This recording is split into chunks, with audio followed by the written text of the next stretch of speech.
Assalamualaikum warahmatullahi wabarakatuh. Bismillahirrahmanirrahim.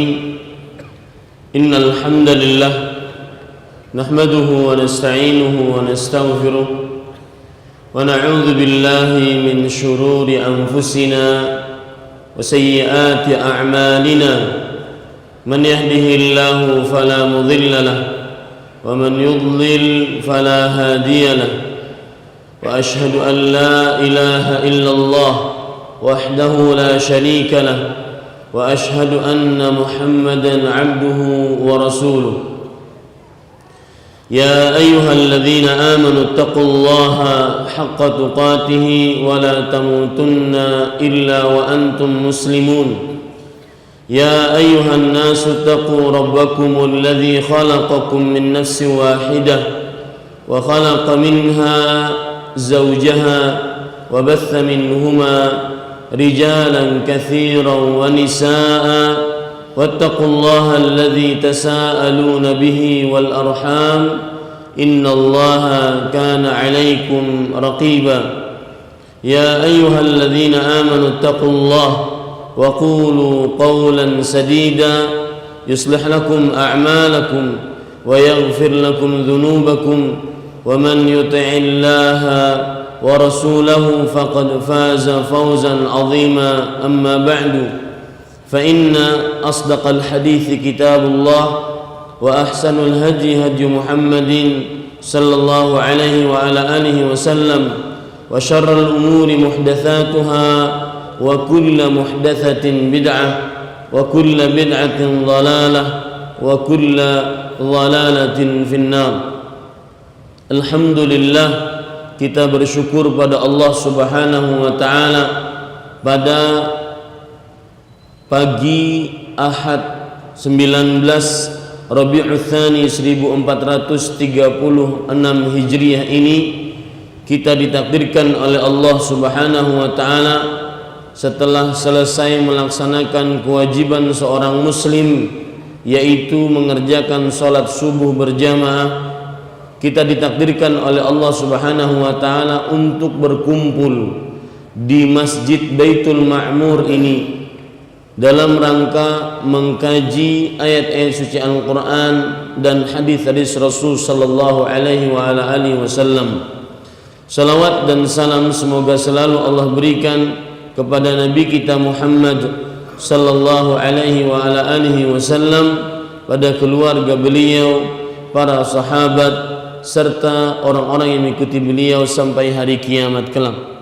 Dengan nama-nama Allah yang husna dan sifat-sifat yang ulia, saya berdoa, Allahumma aslih lana dinana alladhi huwa ismatu amrina وأصلح لنا دنيانا التي فيها معاشنا وأصلح لنا آخرتنا التي فيها معادنا واجعل الحياة زيادة لنا في كل خير واجعل الموت راحة لنا من كل شر.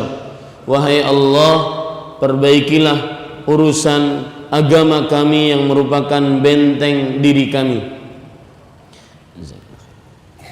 dan perbaikilah urusan dunia kami yang di dalamnya tempat tinggal kami, dan perbaikilah urusan akhirat kami yang di dalamnya tempat kembali kami, dan jadikanlah kehidupan sebagai tambahan bagi kami dalam setiap amal kebaikan, dan jadikanlah kematian sebagai peristirahatan bagi kami dari setiap keburukan. Amin ya rabbal alamin. Bapak Ibu, saudara-saudari yang dimuliakan oleh Allah Subhanahu wa taala, tema yang kita angkat pada kesempatan pagi setelah salat subuh ini adalah indahnya menghutangi orang lain. Kalau kita ingin kupas tema ini secara kata per kata, indahnya menghutangi orang lain, apakah memang benar menghutangi orang lain itu indah?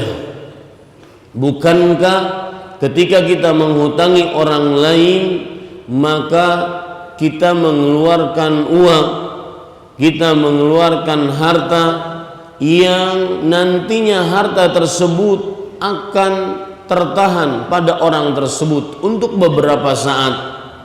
Dari sisi mana indahnya menghutangi orang lain. Maka Bapak, Ibu, saudara-saudari yang dimuliakan oleh Allah Subhanahu wa taala,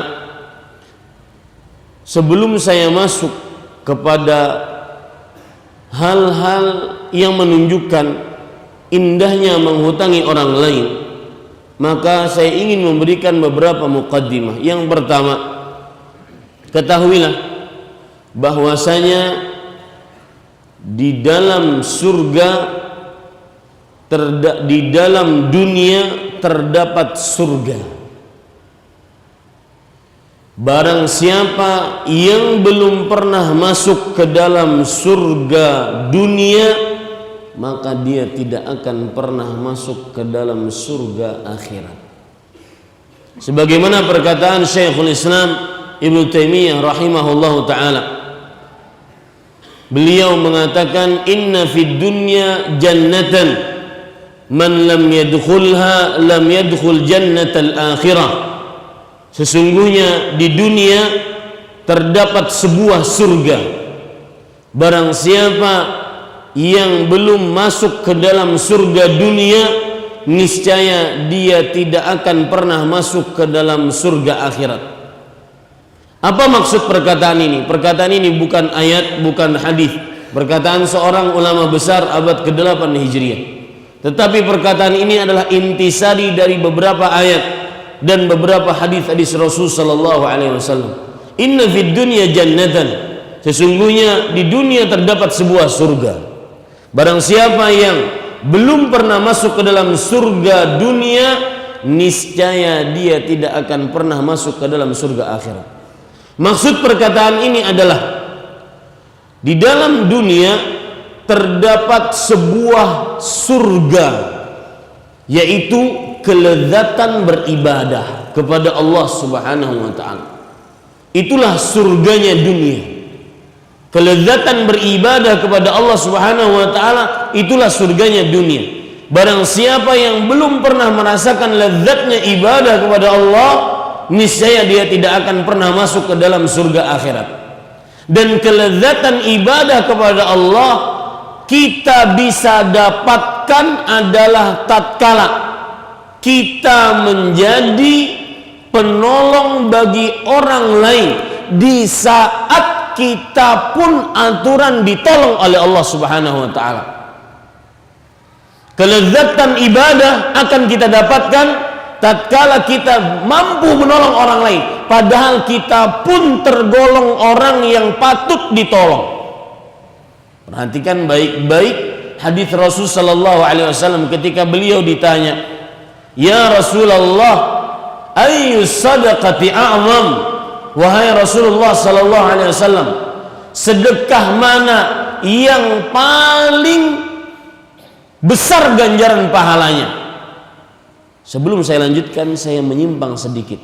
Bapak Ibu, saudara-saudari yang dimuliakan oleh Allah, ketahuilah gaya hidup para sahabat Nabi radhiyallahu anhum, yang mana akhirnya dengan gaya hidup ini para sahabat mendapatkan ridha Allah. Dengan ridha tersebut mereka pasti masuk surga. Salah satu gaya hidup mereka dalam ibadah kepada Allah adalah, dan tanamkan ini di dalam hati kita, yaitu untuk urusan akhirat, untuk urusan ibadah, maka harus mencari derajat ibadah yang paling tinggi. Bukan hanya sekedar sholat tunai kewajiban, bukan hanya sekedar puasa selesai kewajiban, tidak.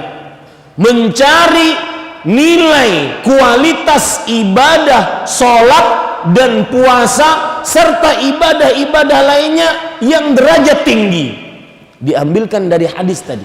Lihat pertanyaan-pertanyaan para sahabat Nabi radhiyallahu anhum, "Ya Rasulullah, ayyu sadaqati a'zamu ajran?" Wahai Rasulullah, sedekah apa yang paling besar pahalanya. Bukan hanya sekedar bersedekah, tapi mencari pahala sedekah yang paling besar. Dalam perihal sholat juga seperti itu. Lihat hadis riwayat Imam Ahmad, Nabi Muhammad sallallahu alaihi wasallam bersabda, "Innar rajula la yusalli wa ma kutiba min salatihi illa ushruha aw thus'uha aw thumunuha aw sub'uha sudusuha khumusuha rubu'uha thuluthuha nisfuha." Sesungguhnya seseorang sholat, tidaklah dia dituliskan pahala sholatnya kecuali 1/10, 1/9, 1/8, 1/7, 1/6, 1/5, 1/4, 1/3, setengah. Berbeda-beda sholatnya. Imamnya satu, masjidnya Baitul Ma'mur, sholatnya sama, gerakannya sama. Si fulan dapat setengah dari pahala sholatnya, si fulan dapat hanya 1/10 dari pahala sholatnya. Gaya hidup para sahabat sehingga mereka mendapatkan ridha Allah, radhiyallahu anhum wa radu an. Allah ridha kepada mereka dan mereka ridha kepada Allah, yang dengan ridha tersebut mereka pasti masuk surga. Salah satu gaya hidup mereka, kalau urusan ibadah tidak mau yang ecek-ecek kerendahan, gak mau, harus yang tinggi. Dalam urusan berkurban, dalam hadis riwayat Imam Ahmad, Nabi Muhammad SAW tidak berkurban dengan hewan sembarangan. Abu Hurairah radhiyallahu anhu meriwayatkan, "Dhahan Nabiy sallallahu alaihi wasallam bikabshaini amlahaini 'azimaini saminain aqrainaini amlahain." Artinya Rasul sallallahu alaihi wasallam berkurban dengan 2 ekor domba kibas jantan yang besar dan gemuk. Ya, maka tidak seperti sebagian orang kalau lagi berkurban mencari yang panitia kurban yang paling murah harganya, menjual sapi atau kambing yang paling murah harganya.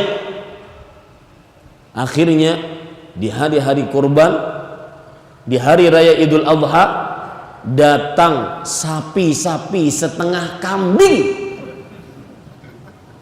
Kenapa? Karena panitia bingung mau nyari sapi dengan harga sekian, di mana dapatnya. Selalu untuk urusan akhirat, kenapa harus yang paling rendah? Adapun untuk urusan dunia, kita senantiasa menuntut yang paling perfect, yang paling sempurna. Rumah ingin yang paling mewah, mobil ingin yang paling megah, istri ingin yang paling cantik. Padahal itu semua akan hancur, akan cepat rusak. Sedangkan untuk urusan akhirat yang kekal, yang baik, yang terpuji, yang semuanya mendapatkan kekekalan dari Allah Subhanahu wa taala, walal akhiratu khairun wa abqa. Sungguh kehidupan akhirat lebih baik, lebih kekal. Kita senantiasa ingin yang sekedarnya. Contoh nyata, saya tantang seluruh jamaah masjid ini, ratusan ini, mungkin ini sampai 1000. Saya tantang orang-orang yang hadir di sini. Pernahkah kita berdoa sebagaimana doanya Uqashah bin Mihsan radhiyallahu anhu ketika Rasul sallallahu alaihi wasallam bersabda, "Inna min ummati 70,000 la yadkhuluna al-jannata bighairi hisabin wala adab." Sesungguhnya dari umatku ada 70.000 orang yang masuk surga tanpa hisab, tanpa adab. Kemudian Uqashah radhiyallahu anhu berkata, "Ya Rasulullah, ud'ullaha an yaj'alani minhum." Wahai Rasulullah, berdoalah engkau kepada Allah agar aku termasuk daripada orang yang masuk surga tanpa hisab, tanpa azab. Apakah ada pernah di antara kita berdoa kepada Allah masuk surga, jauh dari api neraka? Oh banyak Ustaz. Rabbana atina fid dunya hasanah wa fil akhirati hasanah wa qina adzaban nar. Dalam doa yang lain, Allahumma inni as'alukal jannah, Allahumma inni as'alukal jannah, Allahumma inni as'alukal jannah, Allahumma inni a'udzubika minan nar, Allahumma inni a'udzubika minan nar, Allahumma inni a'udzubika minan nar. Ini banyak. Tapi yang minta surga, masuk surga tanpa hisab, tanpa azab, maka ini mungkin sangat sedikit sekali. Ada yang pernah di sini? Ada? Alhamdulillah. Masuk surga tanpa hisab, tanpa azab. Bukan sekedar masuk, tanpa hisab, tanpa azab. Bapak ibu saudara-saudari yang dimuliakan oleh Allah, bagi yang sering bepergian, dia akan mendapati proses imigrasi. Misalkan ada orang yang bepergian umroh, dia akan sering mendapati proses imigrasi. Proses imigrasi ada yang cepat, ada yang lambat. Suatu ketika saya pernah umroh membawa jamaah, kemudian hampir semua jamaah sudah keluar, tinggal 5 orang ini terlambat. Sama pegawai imigrasinya dimain-mainkan. Kadang dia minum teh, kadang dia main handphone, dilihat saja paspornya, habis itu diletakkan di samping, dipanggil yang di belakang, sini engkau, stempel yang di belakang, maju. Yang 5 orang ini lambat sekali. Dalam hati saya, subhanallah, begini nih, kalau ngantri tidak dapat prioritas, tidak dapat utama, harus ngantri, harus menjalani pemeriksaan. Dan lebih luar biasa lagi surga, ketika Anda masuk surga tanpa hisab, tanpa azab, ini luar biasa indahnya. Ingin tahu? Lihat hadis riwayat Imam Muslim, Imam Bukhari. Allah Subhanahu wa taala berfirman, Innallaha, Rasul sallallahu alaihi wasallam bersabda, Innallaha yudnil mu'mina yaumal qiyamah. Di hari kiamat, diperhatikan Pak, permasalahan hisab. Termasuk di dalamnya berkaitan dengan hutang yang akan saya bicarakan nanti. Sesungguhnya Allah mendekati kepada hambanya pada hari kiamat. Mendekat Allah kepada hambanya. Fayadha'u kanafahu alaihi wa yasturu rabbuh. Allah meletakkan penutupnya terhadap hamba tersebut.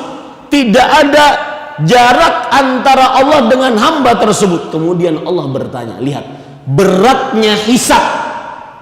Maka mintalah surga, masuk surga tanpa hisab, tanpa azab. Indah. Dan itu kebiasaan para sahabat. Ya.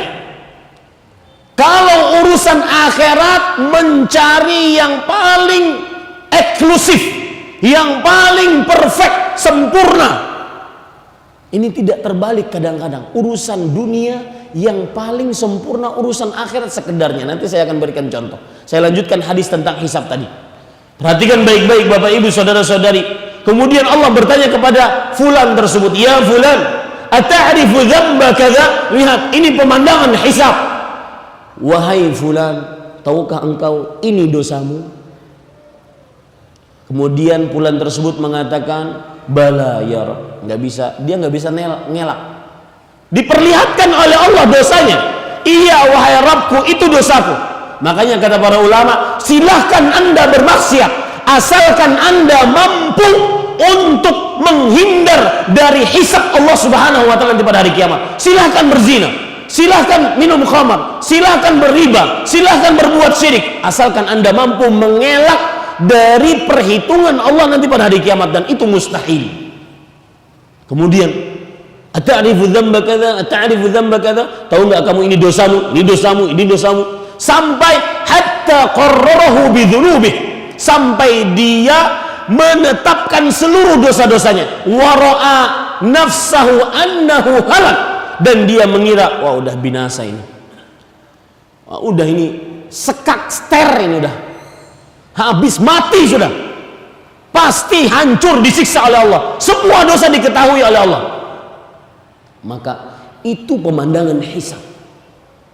Berat. Bagaimana indahnya kalau masuk surga tanpa hisab, tanpa azab. Begitulah kebiasaan para sahabat. Kalau urusan akhirat senantiasa mau yang paling tinggi, yang paling eksklusif, yang paling perfect. Adapun urusan dunia, kebalikan di zaman sekarang. Urusan dunia sebagian orang sekedarnya. Saya pernah di salah satu kota besar di Indonesia. Sebelum Jumat, saya melihat orang. Lihat ya, untuk urusan akhirat kadang-kadang sebagian orang sekedarnya. Urusan dunia luar biasa. Hari Jumat, seorang pemuda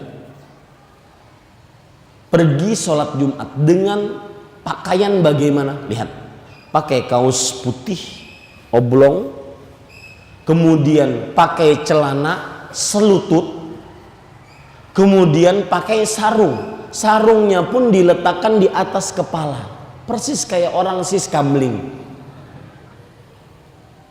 Ingin sholat apa ini? Jumat. Ingin sholat yang paling utama dalam sepekan, di hari yang paling utama berdasarkan hadis riwayat Imam Abu Daud. Tidak ada hari yang paling utama dalam sepekan kecuali hari Jumat. Kemudian datang ke masjid, khatib naik ke atas mimbar, dia ngobrol.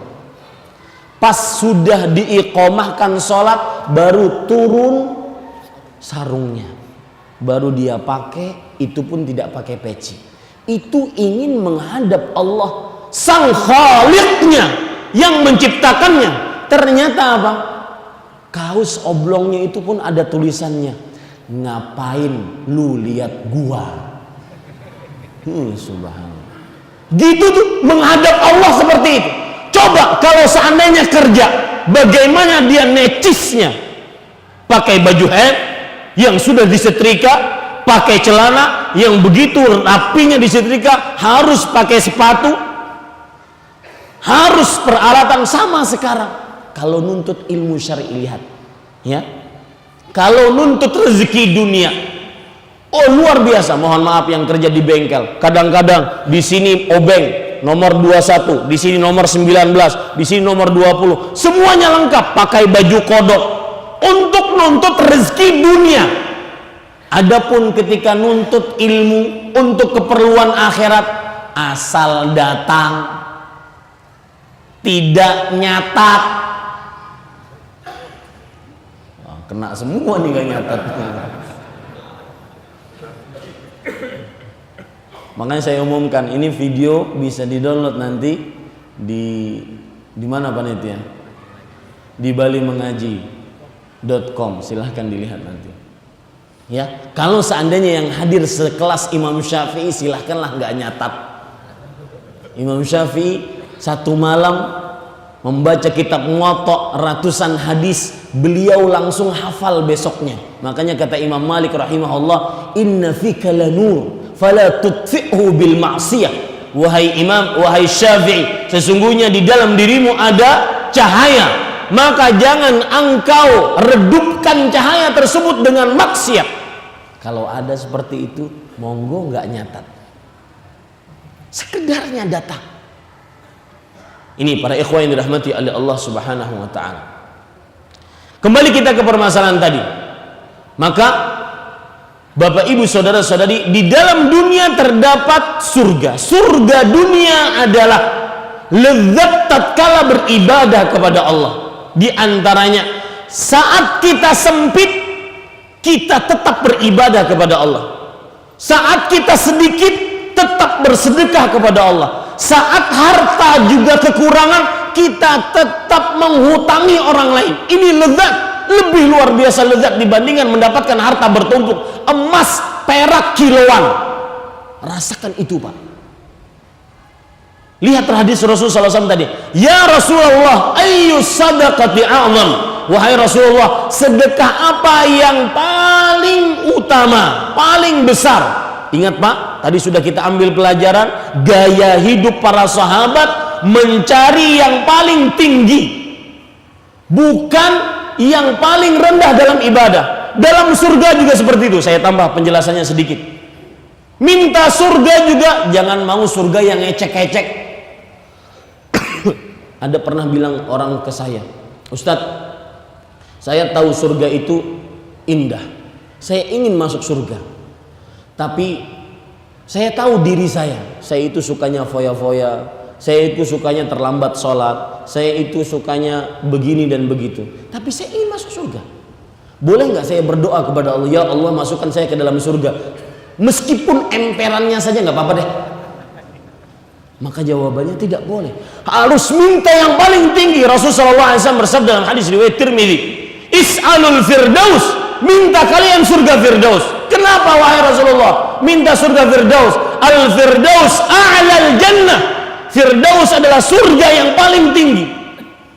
Jadi harus punya optimisme untuk masuk surga, dan masuk surga bukan sekedar surga yang paling tinggi. Ini urusan akhirat harus seperti ini. Rubah cara berpikir kita. Kalau urusan akhirat harus yang paling besar, harus yang paling perfect, bukan sekedar memenuhi kewajiban. Kemudian kita lanjutkan. Rasulullah SAW menjawab pertanyaan tadi, sedekah mana yang paling besar pahalanya? Beliau mengatakan juhdun muqil, hadis riwayat Imam Abu Daud. Artinya sedekah yang dikeluarkan tatkala sedikitnya harta dan dalam keadaan kita pun kesusahan dalam harta. Itulah lezatnya ibadah. Di sini lezatnya ibadah, di sini surga dunia. Di sini pula kita kaitkan dengan perkara hutang, menghutangi orang lain. Indah menghutangi orang lain dari sisi mana? Tatkala kita mengeluarkan. Dan Bapak Ibu saudara-saudari yang dimuliakan oleh Allah Subhanahu wa taala, kalau Anda masih ragu-ragu menyedekahkan harta di jalan Allah, maka sebenarnya kita sadari atau kita tidak sadari, kita sedang tidak terlalu yakin dengan janji-janji Allah. Saya ulangi, kalau Anda masih ragu-ragu menghutangi orang lain, atau nanti saya akan bahas tentang indahnya menghutangi orang lain, kalau Anda masih ragu-ragu menunda pembayaran orang yang sulit bayar hutang, atau kalau Anda masih ragu-ragu untuk membebaskan orang yang berhutang kepada kita, maka sebenarnya dalam hati kita ada semacam kekurang yakinan tentang janji-janji Allah bagi orang yang menghutangi. Kekurang yakinan tentang janji-janji Allah Subhanahu wa taala bagi orang yang menghutangi. Perhatikan sekarang Bapak Ibu saudara-saudari yang dimuliakan oleh Allah Subhanahu wa taala, janji-janji Allah bagi orang yang menghutangi. Dan saya berharap akan terulang lagi kejadian ketika saya mengisi di Jakarta tentang masalah ini. Mudah-mudahan pun terjadi kejadian yang sama, saya ingin mendapatkan SMS gembira yang mengabarkan, Ustadz, alhamdulillah dengan kajian yang saya dengar, saya sudah membebaskan hutang orang lain. Berarti sekarang ini saya sedang ngompor-ngomporin Bapak Ibu sekalian untuk membebaskan hutang orang lain. Yang pertama, indahnya menghutangi orang lain. Rasulullah SAW bersabda dalam hadis riwayat Imam At-Tayalisi dari Abdullah bin Mas'ud radhiyallahu anhu, kullu qardhin sadaqah. Setiap hutangan piutang yang kita berikan itu disebut sebagai sedekah. Saya tidak yakin ada orang kaya manapun mampu bersedekah setiap hari satu dalam jumlah yang banyak dan itu bisa didapatkan dengan cara menghutangi orang lain. Apa maksud hadis ini? Kullu qardhin sadaqah. Setiap hutangan yang kita berikan kepada orang lain, maka itu dianggap sedekah. Kalau saya menghutangi Bapak 500.000, berarti selama hutang tersebut belum dibayar, berarti saya dinamakan orang yang apa Pak?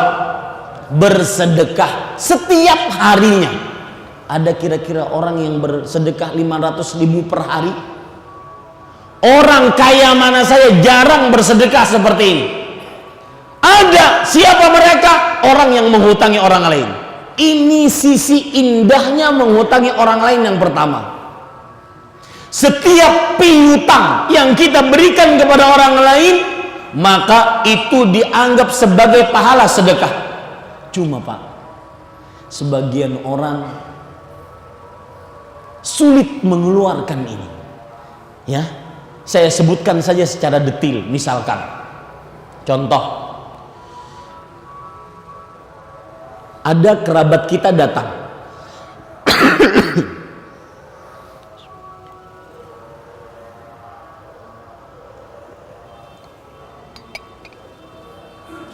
Ada kerabat kita datang ke rumah. Kerabat bukan orang lain, keluarga. Kemudian dia minjam uang, minjam bukan mengambil. Kemudian dia datangnya pun tidak setiap waktu, itu saja saat dia memerlukan. Kemudian dia meminjam uang, itu pun tidak besar, cuma mungkin 1 juta, 2 juta, 100.000, 200.000, 500.000. Sedangkan kita punya belasan juta, puluhan juta. Itu yang minjam kerabat, minjamnya pun tidak setiap saat, itu pun meminjam, minjamnya pun tidak banyak, akan dikembalikan, itu pun sebentar ya Mas, saya mau ke dalam dulu. Di dalam ngapain? Dia musyawarah dengan istrinya. Ayo gimana? Kita kasih pinjaman nggak nih? Saya beri contoh detail. Orang punya duit 15 juta, ingin dipinjam oleh orang lain 2 juta saja. Kalau dikasih pun masih sisa berapa juta? 13 juta, masih banyak. Ini dipinjami, pinjamnya pun tidak setiap hari, yang minjam pun kerabat, itu pun meminjam bukan meminta. Musyawarahnya lama banget, betul? Musyawarah lama. Ayo gimana nih, kita kasih nggak? Kalau dikasih nanti gimana dia bayar? Kemudian sang istri menimpal, iya Mas, kalau dikasih nanti dia ketagihan minjam.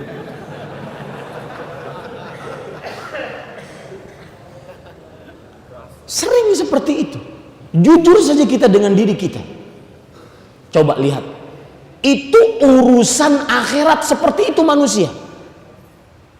Sekedarnya sulit untuk keluar, tapi giliran urusan dunia. Coba pergi ke mall, pergi ke supermarket, bawa keranjang, ngambil apa saja, nggak pernah mikir, oh nanti gimana, habis nggak duit saya? Nggak mikir, masukin aja semua ke keranjang. Keluar dari mall, belanja jutaan rupiah.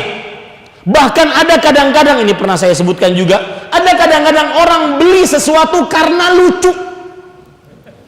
Ih, lucu, beli ah. Jadi beli karena lucu, enggak beli karena butuh atau perlu. Betul? Terutama yang di atas tuh. Beli karena, bawah juga. Oh, bawah juga. Oh, di bawah ibu-ibu. Iya. Iya, ada orang beli, ih, lucu, beli ah. Beli karena lucu, bukan beli karena lapar, beli karena haus, beli karena butuh, saya ingin pakai. Ini lucu, subhanallah, lucu. Itu nggak mikir, untuk urusan seperti itu nggak mikir. Nah, saya ingin bertanya, kenapa Pak? Kenapa untuk urusan dunia orang tidak pernah mikir? Sedangkan untuk urusan akhirat tadi menghutangi orang lain mikirnya lama sekali. Padahal seperti yang saya sebutkan tadi, kalaupun dikasih 2 juta, Anda masih punya 13 juta.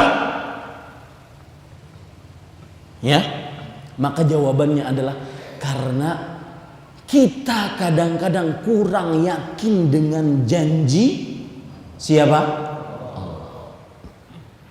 Saya berikan rahasia menarik, Pak, agar kita mudah menjalankan harta di jalan Allah. Dan perlu diketahui, Pak, terutama orang-orang yang diluaskan rezekinya, ya, jangan petantang-petanteng dengan rezeki Anda.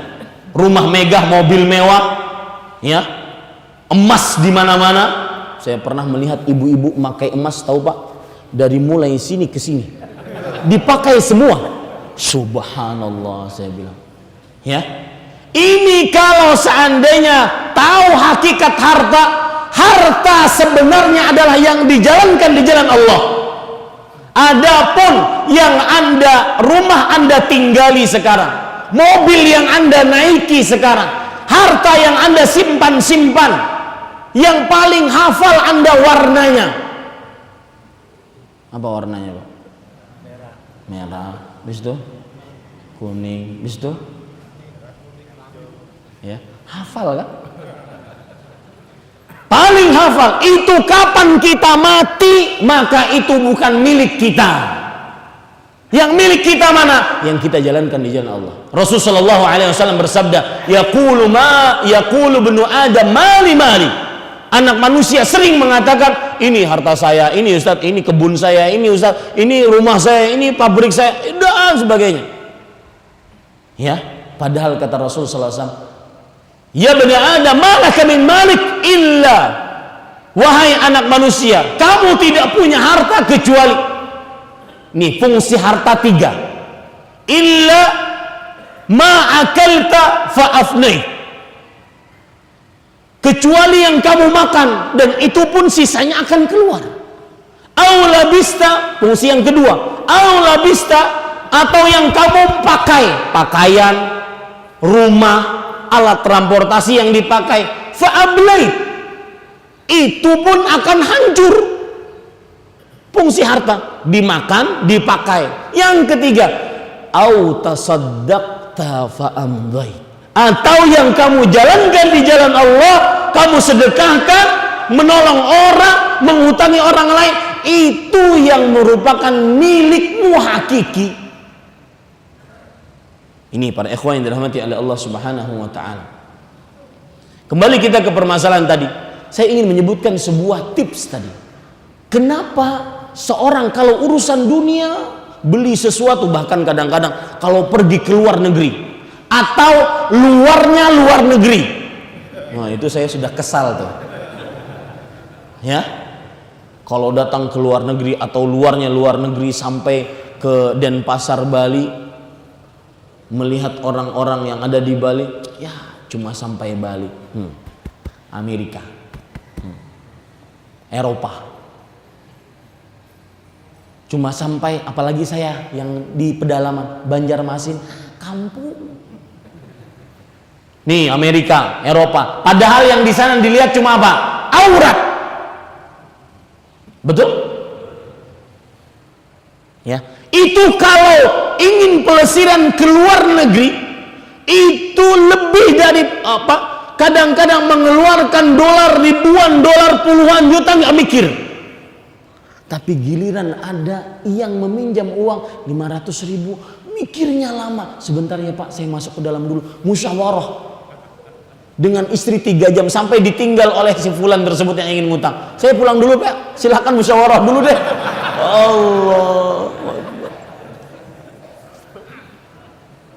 Ya, apa rahasianya? Kenapa sampai begitu berat? Ternyata, perhatikan, silahkan cek di dalam Al-Quran, surat Al-Baqarah ayat 254. Allah Subhanahu wa ta'ala berfirman, ya ayyuhalladzina amanu anfiqu mimma razaqnakum min qabli an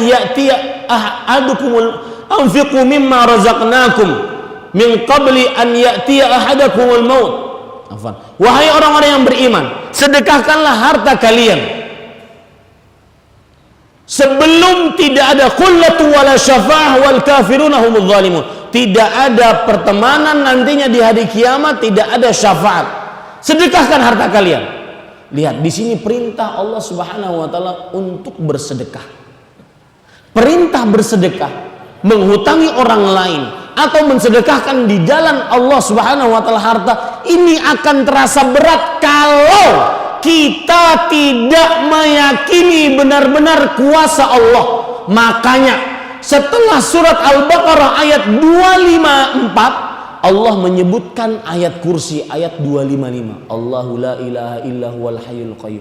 Kenapa disebutkan ayat kursi? Apa hubungan sedekah dengan ayat kursi? Kemudian setelah itu Allah Subhanahu wa taala menyebutkan cerita Nabi Ibrahim yang menunjukkan kuasa Allah. Kata Nabi Ibrahim, Allah Subhanahu wa taala mampu mendatangkan matahari dari barat. Ayo kalian orang-orang kafir, datangkan matahari dari timur.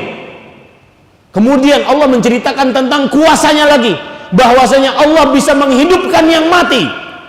Kemudian Allah menceritakan kuasanya lagi tentang Nabi Ibrahim yang minta diperlihatkan oleh Allah bagaimana menghidupkan yang mati. Ya Rabbi arini kaifa tuhyil maut. Wahai Rabbku, tunjukkan kepadaku bagaimana engkau bisa menghidupkan yang mati. Bapak ibu saudara-saudari, semua cerita ini setelah ayat sedekah adalah tujuannya ingin menjelaskan kepada manusia, wahai umat Islam, umat Nabi Muhammad SAW, kapan anda bersedekah, yakinlah Allah Maha Kuasa menggantikan harta anda. Makanya rahasianya ayat sedekah pada ayat surat Al-Baqarah 254. Dari mulai 255 sampai 260, 255, 256, 257, 258, 259, 260, 6 ayat Allah cuma menceritakan tentang kuasanya agar manusia yakin kalau saya sedekah, menghutangi orang lain atau membebaskan hutang orang lain, itu Allah mampu, maha kuasa mengembalikan harta saya. Makanya di ayat 261 Allah kembali menceritakan sedekah. Apa kata Allah? Mathalul ladzina yunfiquna amwalahum fi sabilillah kamathali habbatin ambatat sab'a sanabila fi kulli sumbulatin mi'atu habbah wallahu yudha'ifu liman yasha wallahu wasi'un alim. Allah, perumpamaan orang yang bersedekah maka seperti perumpamaan orang yang menanam satu biji, yang satu biji tersebut akan tumbuh 7 bulir, kemudian dari 7 bulir dilipatkan menjadi 700, dilipatkan lagi tanpa batas, dan Allah maha luas. Lihat, kapan anda mulai malas mengeluarkan sedekah, mulai ragu-ragu, sedekahkan nggak ya? Nanti kalau sedekahkan anak bini saya makan apa? Maka jawabannya mudah, makan nasi. Kalau kapan ragu-ragu kita mengutangi orang lain, maka ingat kuasa Allah, Allah maha kuasa. Bismillah. Itu tips agar tidak bakhil, kikir, pelit, medit. Bahasa Balinya apa? Hah? Hah? Pahit. Tips agar tidak pahit adalah yakini kuasa Allah. Catat ini. Tips agar tidak pahit, yakini kuasa Allah. Catat, jadikan status di Facebook. Kesel saya sudah itu.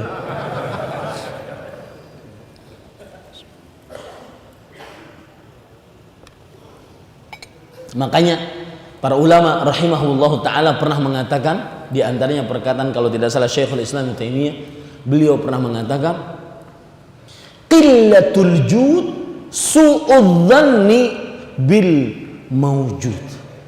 Orang yang bakhil, kikir, pelit, medit, pahit, itu sebenarnya dia sedang bersuudzon, berburuk sangka kepada Allah.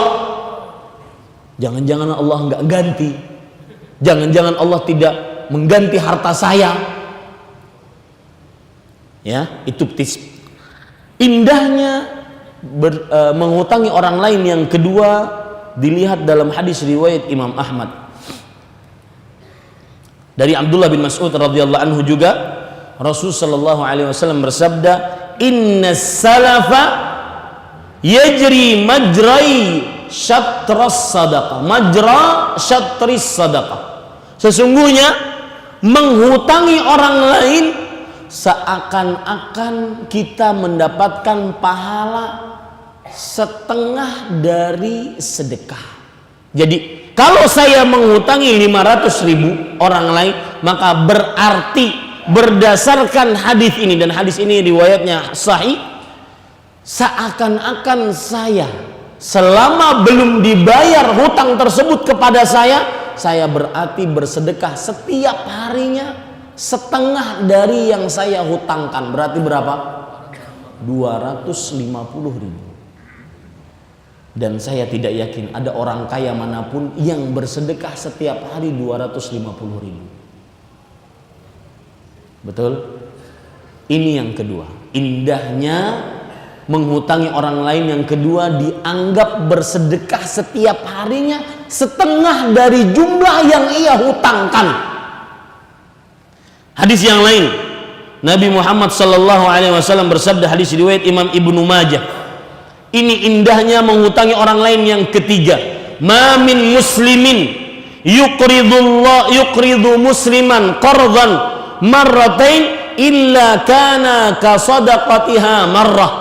Tidaklah seorang muslim menghutangi orang muslim lainnya dengan menghutangi 2 kali, melainkan dia akan dianggap sebagai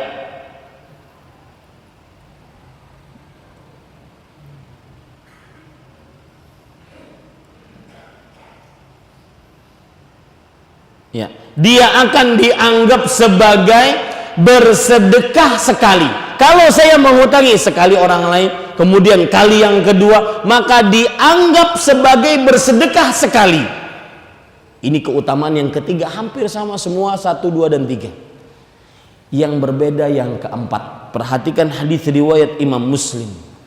Nabi Muhammad sallallahu alaihi wasallam bersabda, "Man naffasa 'an mu'minin qurbatan min qurabid dunya naffasallahu anhu qurbatan min qurabi yaumil qiyamah."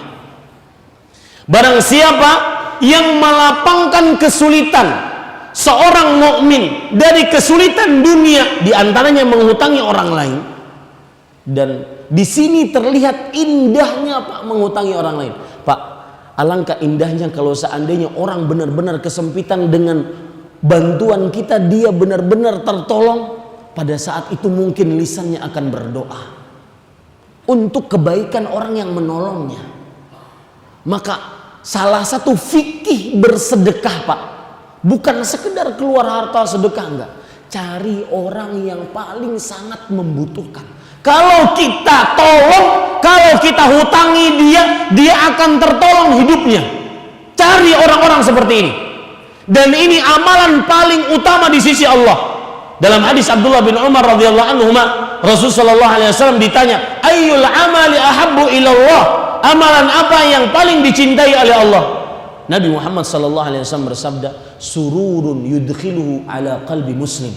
Kegembiraan, kesenangan yang engkau masukkan ke dalam hati seorang muslim akibat bantuan kita, seorang muslim merasa senang gembira.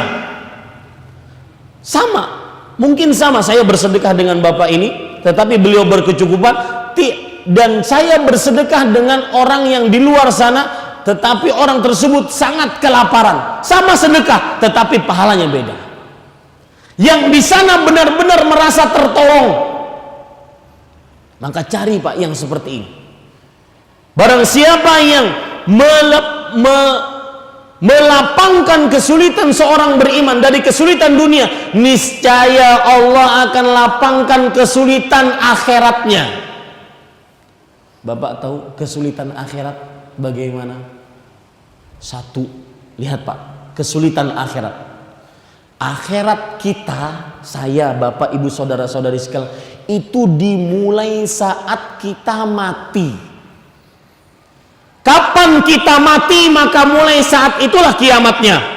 Sebagaimana yang dikatakan oleh Al-Mughirah ibn Syu'bah radhiyallahu an, man mata qamat qiyamatuh.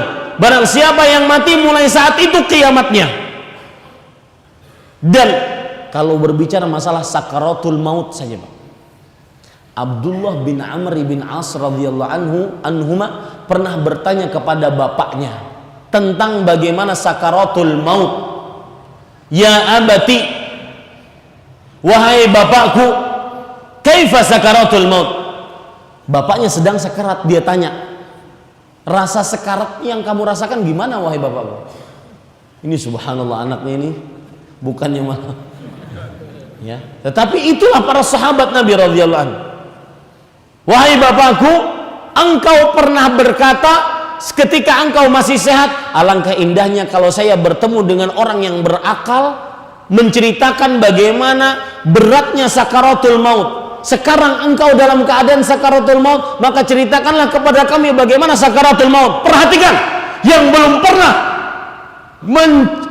mengetahui tentang beratnya sakaratul maut, bahkan yang belum pernah mengingat mati, ingatnya cuma hidup, rupiah, dolar, hidup, rupiah, dolar, seakan-akan gak pernah mati. Perhatikan hadis ini. Ini riwayat disebutkan oleh Imam Al-Qurtubi dalam kitabnya At-Tadhkirah bi ahwalil mauta wa umuril akhirah.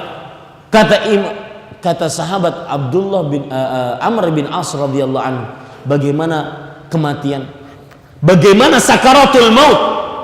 Dan bagi orang yang melapangkan orang lain, menghutangi orang lain, akan dilapangkan juga ketika sakaratul maut.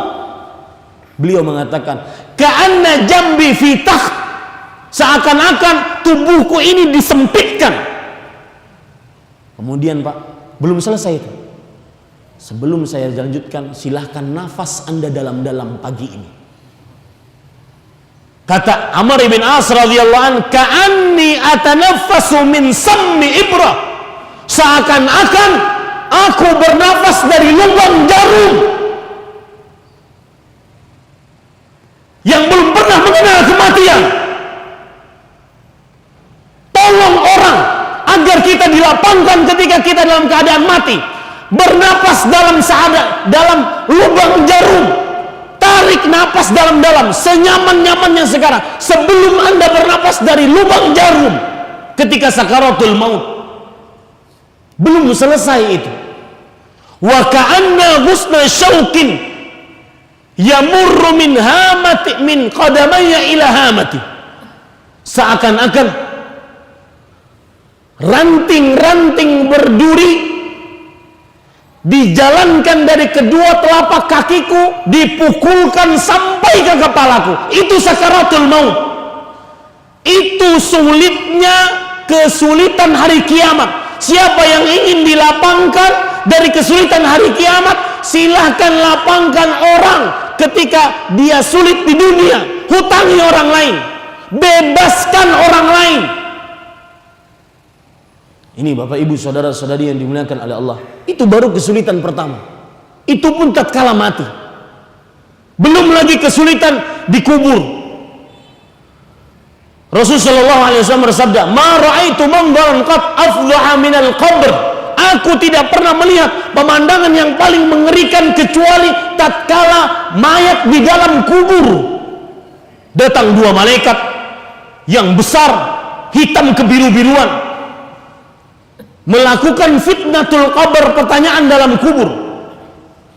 Dan sebelum itu semua kuburan manusia yudammu dhammah akan dilipatkan, akan disempitkan sampai sesempit-sempitnya, tulang belulangnya menyatu. Siapa yang ingin dilapangkan dari kesulitan ini, maka lapangkanlah orang-orang yang sulit di dunia. Waktunya habis. Sebenarnya materi saya masih panjang.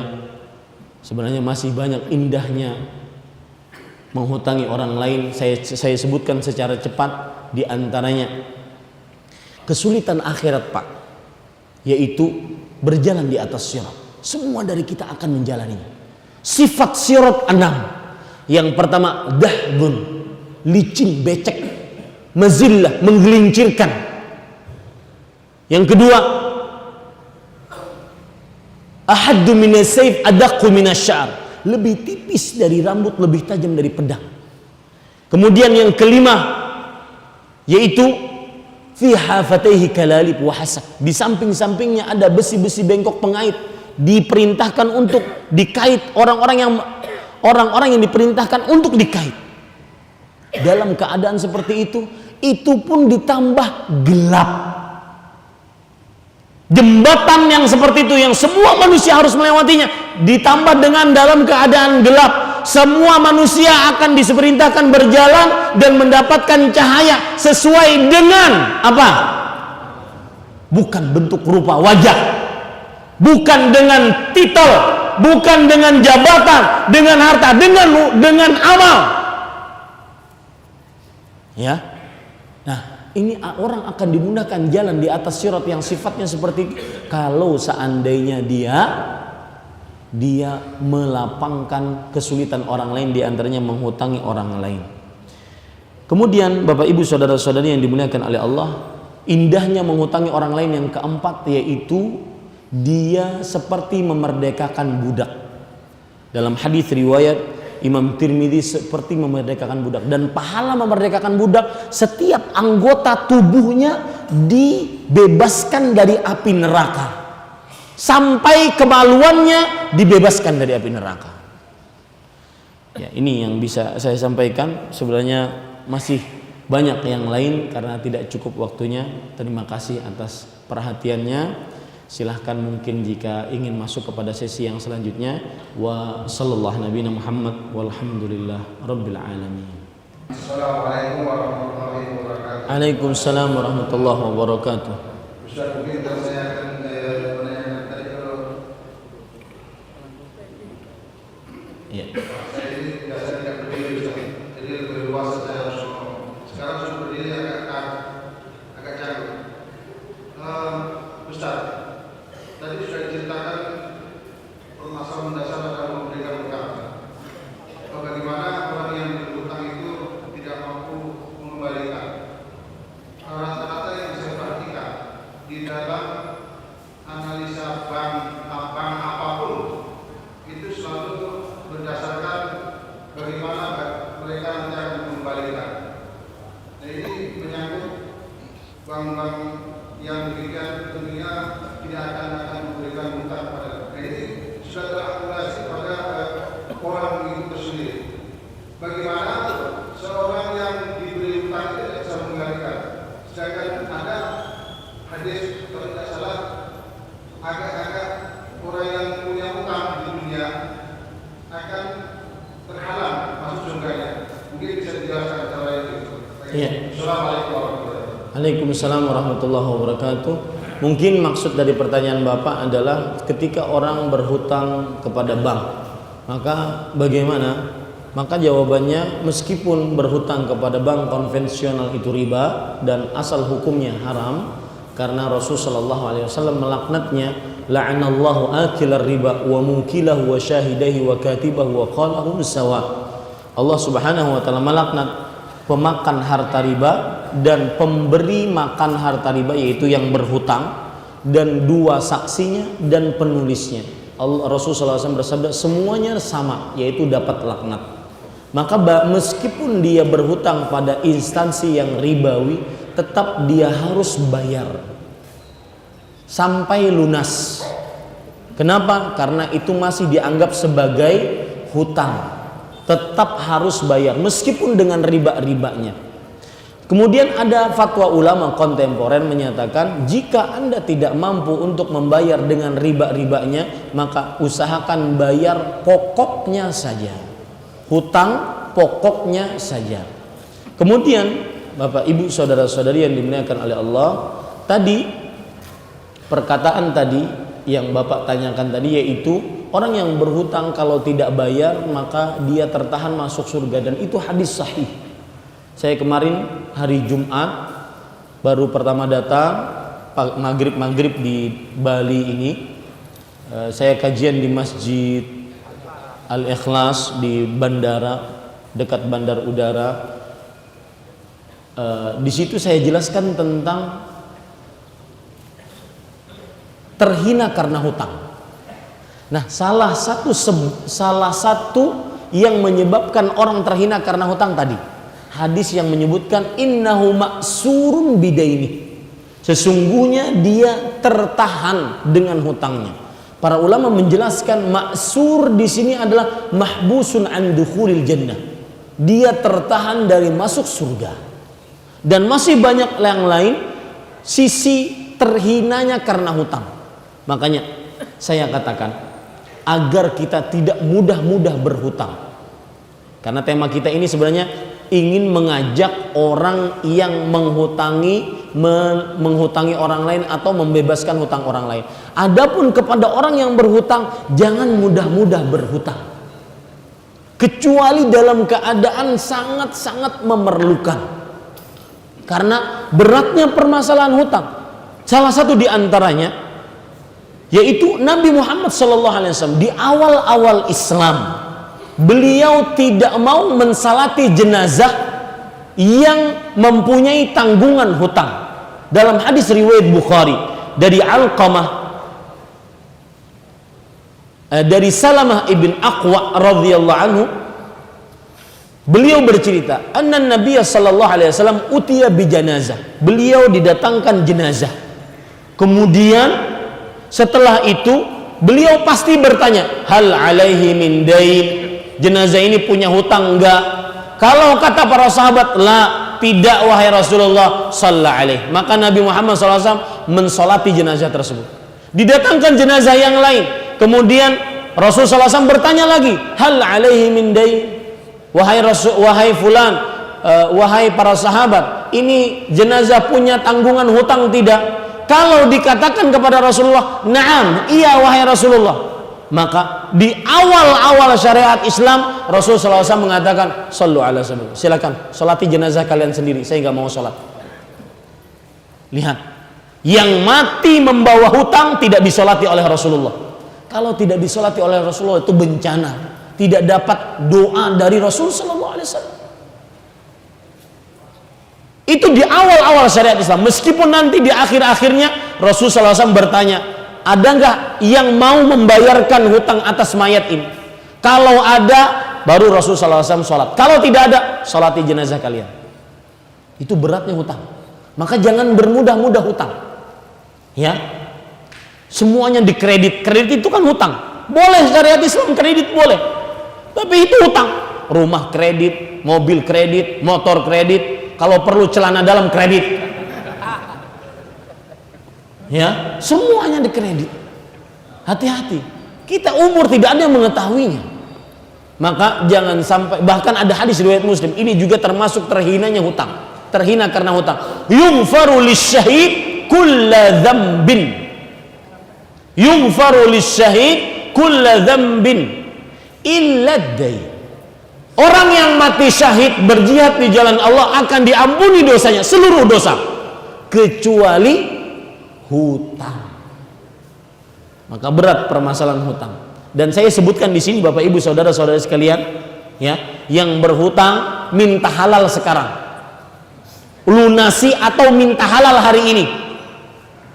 Sebagaimana hadis Rasul riwayat Bukhari, man kanat lahu mazlamatun li akhihi min irdihi aw syai'in falyatahallal minhu al-yawm qabla an la yakuna dinarun wala dirham.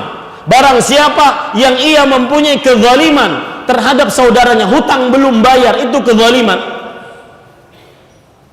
Baik itu dia menzalimi secara harkat martabat atau harta, maka minta halal sekarang sebelum nanti tidak ada emas dan perak. Nggak bisa Pak. Di akhirat kita itu minta maaf nggak bisa. Maafin saya belum bayar hutang, nggak. Yang ada mana pahalamu sih? Ya, ini para ikhwan yang dirahmati oleh Allah Subhanahu Wa Taala. Hati-hati, jangan sampai ya kita bermudah-mudah berhutang. Nanti kalau bermudah-mudah berhutang akan terlilit hutang. kalau sudah terlilit hutang maka nanti akan menjadi orang munafik. Kenapa?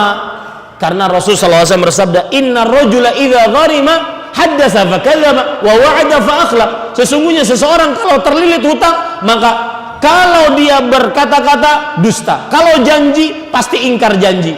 Bahkan kadang-kadang ya, yang sangat luar biasa, kunci saat tidak mampu bayar hutang dengan dua kata, afwan akhi, maaf saudaraku, saya nggak bisa bayar. Enggak bayar.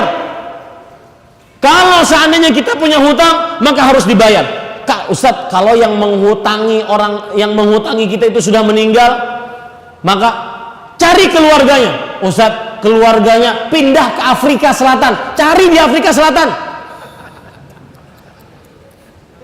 Sebelum Anda bermasalah di akhirat. Ustadz, saya sudah datangi Afrika, saya sudah ubek-ubek Afrika. Ternyata keluarganya pas hari saya datang semuanya meninggal. Maka para ulama memberikan fatwa, bersedekah atas namanya dan banyak-banyak beristighfar untuknya. Itu pun baru inisiatif.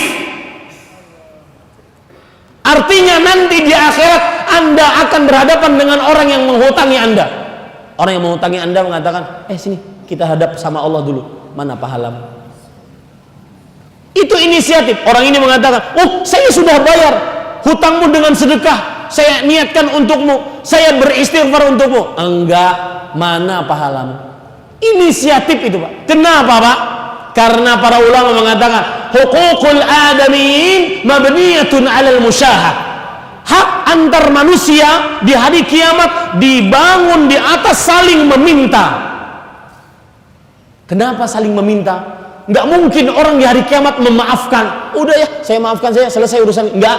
Kenapa? Karena dia ingin masuk surga. Masuk surga harus dengan banyak pahala. Kalau dia maafkan berarti dia kehilangan pahala. Ini rahasianya. Maka jangan bermudah-mudah masalah hutang. Ya, ada buku saya judulnya Terhina Karena Hutang.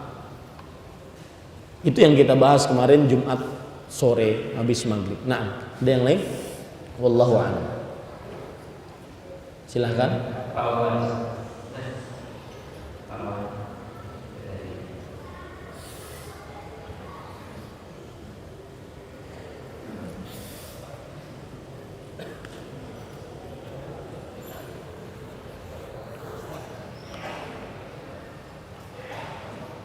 Bismillahirrahmanirrahim.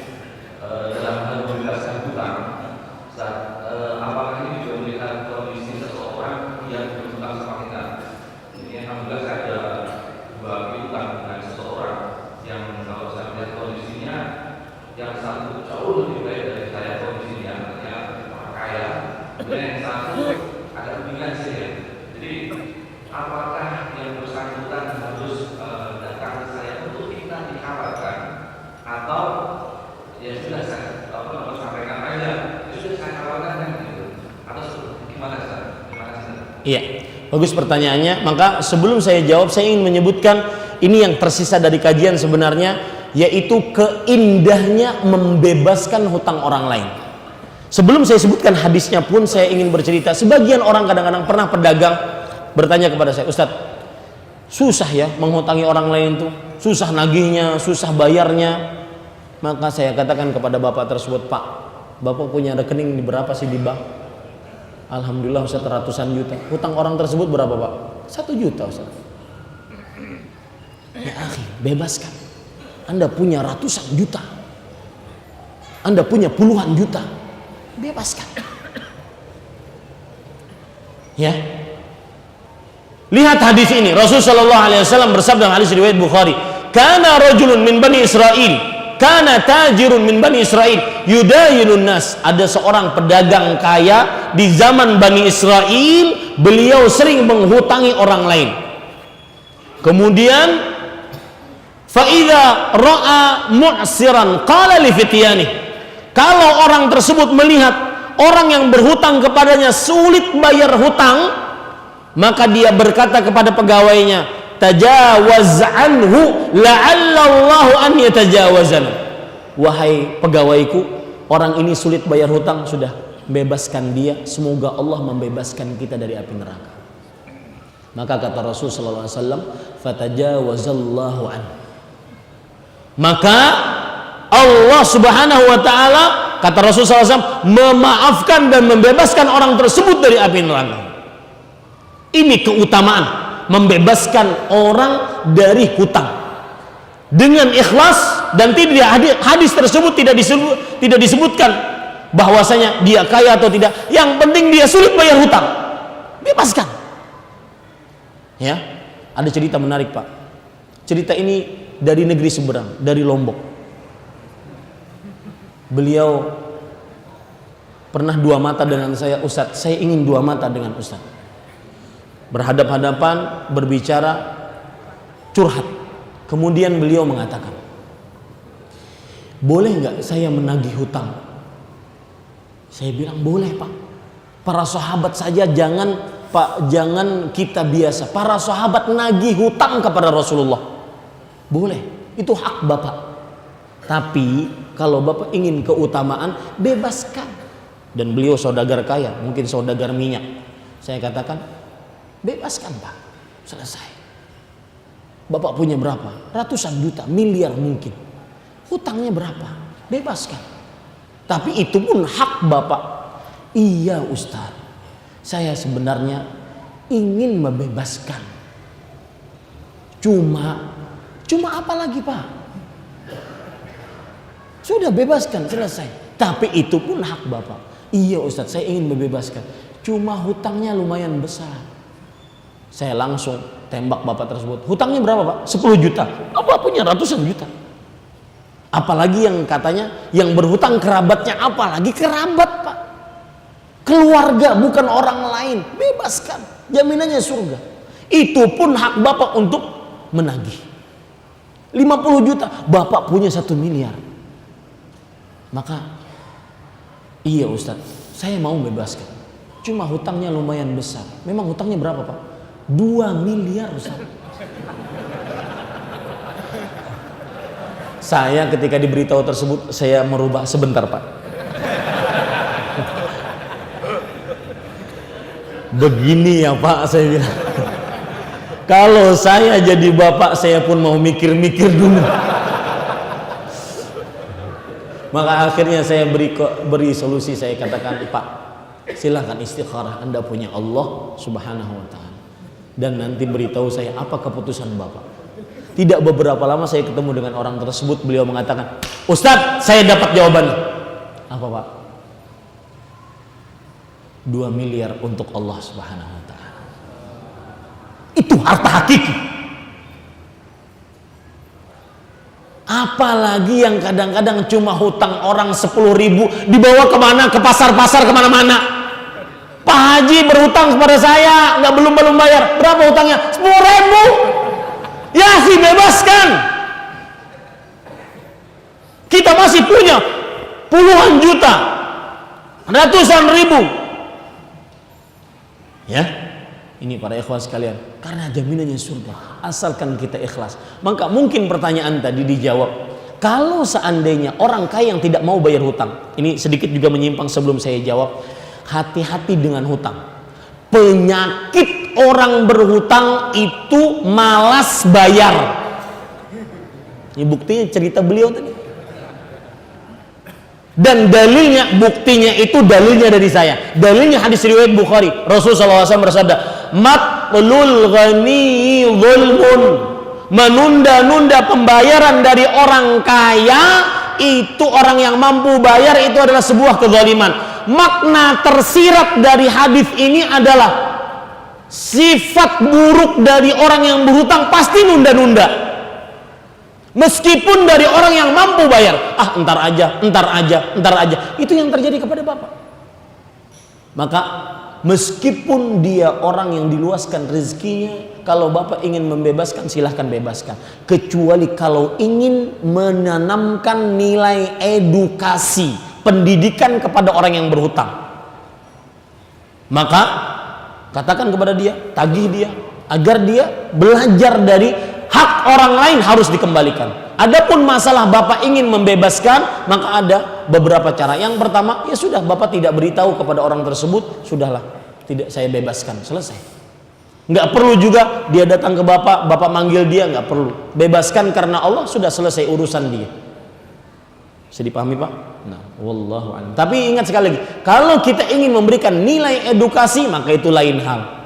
Kita bisa katakan kepada dia, ayo bayar hutangmu, meskipun di dalam hati kita sudah menghalalkannya. Wallahu a'lam. Nah.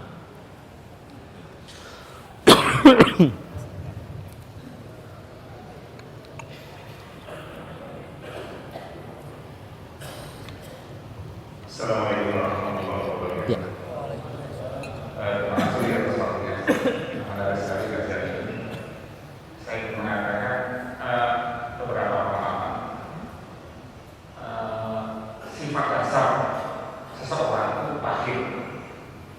Aku miskin, takut tidak makan, takut segala-galanya. Seakan harta itu yang utama. Tujuan utama. Apapun bentuknya, sehingga tidak mudah membangun watak karakter yang melekat dalam itu untuk orang mau bersedekah, sebagaimana menghutani atau membebaskan saudara-saudara yang terlilit.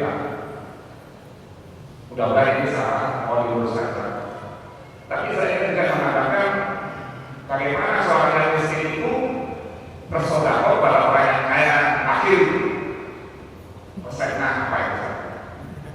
Jadi untuk membangun si kaya itu logika dibalik menjadi seorang yang bermakna dan sejenisnya. Terima kasih. Assalamualaikum warahmatullahi wabarakatuh. Waalaikumsalam warahmatullahi wabarakatuh. Maka yang Bapak sebutkan tadi, sifat dasar manusia itu bakhil, itu betul. Allah berfirman dalam Al-Quran, wa tuhibbunal mala hubban jamma. Kalian menyukai harta dengan kecintaan yang sangat.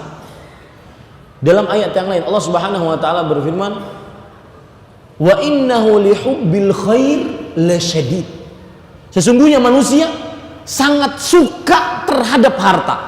Pak Imam Ibnu Katsir ketika menafsiri ayat ini, kesukaan manusia terhadap harta ada di dua sisi. Yang pertama, saking sukanya terhadap harta, kalau dia dapat maka dia tidak mau memberi, bakhil tadi. Yang kedua, saking sukanya terhadap harta, maka dia menghalalkan segala cara untuk mendapatkan harta. Jadi apa yang Bapak sebutkan tadi itu adalah sebuah betul dari Al-Quran. Sifat dasar manusia itu bakhil, kikir, pelit, medit. Makanya saya tadi sebutkan tips agar tidak punya sifat itu, yaitu yakini Allah Maha Kuasa mengganti harta kita. Lihat hadis qudsi, Allah berfirman, ya bani Adam anfiq unfiq alaik. Wahai anak Adam, sedekahkan hartamu, maka aku akan langsung ganti hartamu. Lihat di situ, unfiq adalah fi'il mudhari' yang terletak dalam jawaban sebuah syarat, yang kalau fi'il mudhari' diletakkan atau kata kerja langsung diletakkan dalam jawaban sebuah syarat dalam sebuah kalimat, menunjukkan kepada kelangsungan dan penekanan. Artinya kalau kita terjemahkan, wahai anak manusia, sedekahkan hartamu, aku langsung ganti. Kemudian ayat yang lain yang semisal dengan hadis tadi, wa ma anfaqtum min syai' fahuwa yukhlifuh. Apapun yang kalian nafkahkan, maka Allah akan ganti. Niscaya ganti. Di situ pun Allah memakai fi'il mudhari', kata kerja langsung, pasti langsung Allah ganti. Dan di sini terdapat pelajaran menarik. Mungkin pelajaran menarik ini bisa merubah pola berpikir kita agar kita mudah menjalankan harta di jalan Allah. Perhatikan baik-baik. Ketahuilah bahwa bersedekah bukan hanya untuk orang-orang yang gajinya puluhan juta. Bersedekah bukan hanya untuk orang-orang yang gajinya puluhan juta, orang-orang yang kaya, enggak. Lihat dalam hadis Rasul sallallahu alaihi wasallam bersabda, "Ittaqun nar walau bisyiqqi tamrah." Bentengi diri kalian dari api neraka walaupun hanya sekedar bersedekah dengan setengah kurma. Setengah kurma tidak bisa dihargai. Dan setengah kurma bukan berarti kita ingin harganya berapa Ustaz setengah kurma, enggak. Tetapi walau hanya dengan sedikit, 100 rupiah, 1000 rupiah, tetapi kita bersedekah ikhlas karena Allah, maka ini lebih utama dibandingkan kita tidak bersedekah. Maka hilangkan dari imajinasi kita bersedekah hanya untuk orang-orang yang kelebihan harta, tidak. Ya, bahkan bagaimana dalam hadis Rasul, salah satu fikih bersedekah adalah, mungkin bisa saya jawab pertanyaan Bapak, bagaimana orang yang bakhil tersebut bisa menjadi dermawan? Dia harus memahami fikih bersedekah. Salah satu fikih bersedekah adalah Rasul SAW ketika ditanya, sedekah mana yang paling besar pahalanya? Beliau menjawab, anta saddaqa wa anta sahihun syahihun takhsal faqra wa ta'mulul ghina. Kamu bersedekah dalam keadaan kamu sehat, dalam keadaan kamu mempunyai sifat bakhil, pahit. Karena orang sehat itu biasanya ingin makan apa saja, ingin minum apa saja, akhirnya punya sifat bakhil. Yang ketiga, takut miskin, ingin kaya. Sedekah itu sedekah paling besar pahalanya. Nah, mudah-mudahan tips seperti ini membuat orang yang bakhil, kikir, pelit, medit, pahit itu menjadi mudah bersedekah. Adapun permasalahan, bolehkah orang kaya yang bakhil disedekahi agar dia merasa, saya kok malah disedekahi, aturan saya yang bersedekah? Maka jawabannya boleh-boleh saja dan tetap dapat pahala sedekah, tetap. Itu kalau untuk nilai edukasi boleh-boleh saja. Akan tetapi kadang-kadang manjur, kadang-kadang tidak manjur. Oh, enak nih, sudah kaya dapat sedekah lagi. Ya, nggak ngerasa dia. Nah, tafadhol, wallahu a'lam. Ada dua dari ibu. Bismillah. Saya pernah nikah sendiri dan akhirnya cerai, dan mantan suami saya merasa berhutang merasa saya berhutang apa yang sudah dia beri kepada saya selama menikah. Apakah ini termasuk saya berhutang pada mantan suami saya? Yang pertama. Dan yang kedua, bagaimana kalau yang berhutang karena kebiasaan? Bagaimana cara menyikapinya? Ya, untuk pertanyaan pertama, maka jawabannya tidak pantas seorang suami yang telah memberikan nafkah kepada istrinya kemudian cerai dianggap itu sebagai hutang. Ini namanya tidak tahu diri. Hadiah dijilat kembali, ludah dijilat kembali. Ya sudah, tidak bisa. Tidak dinamakan nafkah, tidak dinamakan sebagai hutang kalau sudah bercerai. Ya sudah, itu nafkah. Cerai takdir Allah Subhanahu wa taala. Ya, itu satu. Yang kedua, pertanyaan kedua adalah tentang apa tadi? Oh, kebiasaan berhutang. Maka saya nasihatkan karena Allah, jangan membiasakan berhutang. Salah satu kiat agar tidak terbiasa berhutang, bedakan mana yang merupakan hanya sebatas keinginan dengan keperluan. Itu yang bisa membuat kita tidak mudah-mudah berhutang. Kita ingin mobil baru, rumah baru, istri baru, ingin, ya kan? Tapi apakah kita perlu? Kan enggak juga. Ya, maka Bapak Ibu saudara-saudari yang dimuliakan oleh Allah Subhanahu wa taala, bedakan mana yang merupakan hanya sebatas keinginan. Misalkan saya beri contoh. Orang punya motor, sepeda motor. Ya, meskipun kadang-kadang menghidupkannya lebih lama daripada menungganginya. Tapi milik sendiri nggak ngutang. Ini lebih indah dibandingkan ya punya mobil mewah, punya motor wow, tetapi ngutang. Ya, nah, ada cerita menarik Pak. Dengan cerita ini mungkin saya tutup kajian, yaitu seorang keluarga A, keluarga B. Keluarga A, istrinya hasad kepada keluarga B, berkata kepada suaminya, wahai suamiku, lihat keluarga B. Itu sang suami kan sama kerjaannya dengan kamu, jabatannya di kantor juga sama. Kenapa dia punya mobil setiap 3 bulan sekali ganti? Sang keluarga A ini hasad. Maka sang suami dengan mudahnya menjawab, tenang aja dek. Dia itu ganti setiap 3 bulan mobil baru karena dia maklar mobil. Subhanallah. Ya, itulah kadang-kadang ketidakpuasan membuat orang kadang-kadang berhutang. Maka amalkan hadis Rasul, kul washrab walbas wa tasaddaq min ghairi sarafin wala makhila. Makan, minumlah sesukamu, berpakaianlah sesukamu, bersedekahlah sesukamu dengan 2 syarat, tanpa berlebih-lebihan dan tanpa mendatangkan kesombongan. Kemudian kiat yang kedua agar tidak mudah berhutang, ingat beratnya hutang. Tidak diampuni dosanya, ditahan dari masuk surga, tidak ada nasib di akhirat sampai dibayar hutang. Maka dengan mengingat seperti itu, mudah-mudahan kita terjaga dari hutang. Dan satu lagi, siapa yang ingin terjaga dari hutang, baca doa Rasul SAW. Doanya mudah, hafal insya Allah. Allahumma inni a'udzubika minal ma'tham wal maghram. Hadis riwayat Bukhari. Allahumma inni a'udzubika minal ma'tham wal maghram. Wahai Allah, aku berlindung denganmu dari banyak dosa dan terlilit hutang. Ini sering sekali, jangan kita, Rasulullah SAW sering membacanya dalam hadis riwayat Bukhari. Ini yang bisa saya sampaikan. Terima kasih atas waktunya kepada pengurus Masjid Baitul Ma'mur, semoga tetap istiqamah, dan juga kepada kita semoga mati dalam keimanan. Dan saya ucapkan mudah-mudahan kita bertemu kembali dalam kesempatan yang lain. Kalau seandainya tidak bertemu di dunia, maka saya ucapkan sampai jumpa di surganya Allah Subhanahu wa taala. Subhanakallahumma bihamdik, asyhadu an la ilaha illa anta astaghfiruka wa atubu ilaik. Wassalamualaikum warahmatullahi wabarakatuh.